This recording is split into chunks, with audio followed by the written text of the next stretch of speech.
প্রিয় শিক্ষার্থীবৃন্দ, আজকে আমরা শুরু করতে যাচ্ছি নবম এবং দশম শ্রেণীর সাধারণ গণিত বইয়ের দ্বিতীয় অধ্যায় সেট ও ফাংশন। সেট ও ফাংশন এটা শুরু করার প্রথমে আমরা জানবো আসলে সেট সম্পর্কে। সেটের সংজ্ঞাতে বলা হচ্ছে বাস্তব বা চিন্তা জগতের সুসংজ্ঞায়িত বস্তুর সমাবেশ বা সংগ্রহকে সেট বলে। তাহলে আমাদের উপাদানগুলো হতে পারে বাস্তব জগতের যে কোনো কিছু অথবা চিন্তা জগতের সুসংজ্ঞায়িত বস্তুর সমাবেশ। যেমন তোমাদের যদি নবম শ্রেণীর যখন বইগুলো দেয় তখন একটি সেট আকারে দেয়। তোমাদের বাংলা, ইংলিশ, গণিতের ভিতরে সাধারণ গণিত, উচ্চতর গণিত, পদার্থবিজ্ঞান, রসায়ন, জীববিজ্ঞান, নবম শ্রেণীর সব বইগুলো নিয়ে আসলে গঠিত হয় নবম শ্রেণীর বইয়ের সেট।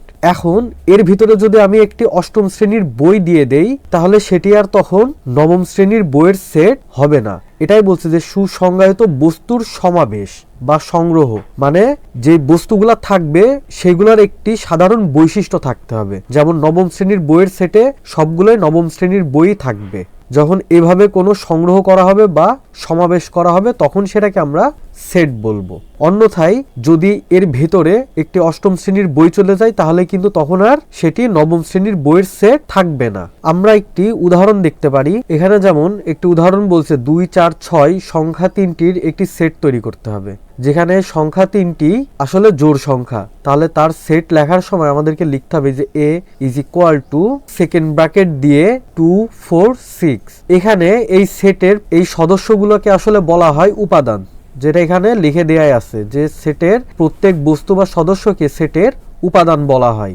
যখন একটি সেট থাকবে এবং তার উপাদান সেটা প্রকাশের জন্য এই বিলংস টু এই চিহ্নটা ব্যবহার করা হয়। যেমন যদি আমরা এ এবং বি নিয়ে, মানে ছোট হাতের এ এবং ছোট হাতের বি নিয়ে যদি একটি সেট তৈরি করি আর সেই সেটটার যদি আমরা প্রকাশ করি বি দিয়ে, তাহলে এই উপাদানগুলো যে আসলে এই বি সেটের উপাদান এটা লেখার জন্য আমরা এভাবে লিখতে পারবো যে এ বিলংস টু বি, মানে এই এটা ছোট হাতের এটা আসলে এই বড় হাতের বি এই সেটের একটি উপাদান। আবার যেহেতু এই বি সেটের ভিতরে ছোট হাতের এ ছোট হাতের বি ছাড়া আর কোনো উপাদান নেই, এখন যদি আমরা চিন্তা করি যে সি, এই সিটা কি বি সেটের উপাদান? অবশ্যই নয়। তখন এটাকে পড়তে হবে C does not belongs to B, মানে সি বি সেটের সদস্য নয়। পরে আমরা দেখব সেট প্রকাশের পদ্ধতি। আমরা যদি কোনো একটা সংখ্যা লিখতে চাই তাহলে আমরা সেই সংখ্যাটাকে দুই ভাবে লিখতে পারি। এক, আমরা অঙ্কে লিখতে পারি, যেমন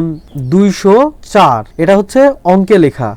আবার আমরা চাইলে এই সংখ্যাটিকে কথায় লিখতে পারি, যেমন 204। ঠিক সেট প্রকাশের পদ্ধতি আসলে দুইটা, একটা হচ্ছে তালিকা পদ্ধতি, আরেকটা হচ্ছে সেট গঠন পদ্ধতি। তালিকা পদ্ধতিটা হচ্ছে এই অঙ্কে লেখার মতো অনেকটা, যেখানে শুধু মান থাকবে। তালিকা পদ্ধতিতে বলা হচ্ছে এই পদ্ধতিতে সেটের সকল উপাদান সুনির্দিষ্টভাবে উল্লেখ করে দ্বিতীয় বন্ধনী এর মাধ্যমে আবদ্ধ করা হয়, এবং যদি সেটের উপাদান সংখ্যা একাধিক হয় তখন কমা ব্যবহার করা হয়, করে আলাদা করে লেখা হয়। যেমন এখানে যে ছোট হাতের এ বি 2, 4, 6 এগুলা নিয়ে বি সেট। তারপর কিছু নাম আছে নিলয়, তিশা এবং শুভ্রকে নিয়ে যদি কোনো সেট তৈরি করা হয় সেটা সি সেটের অংশ।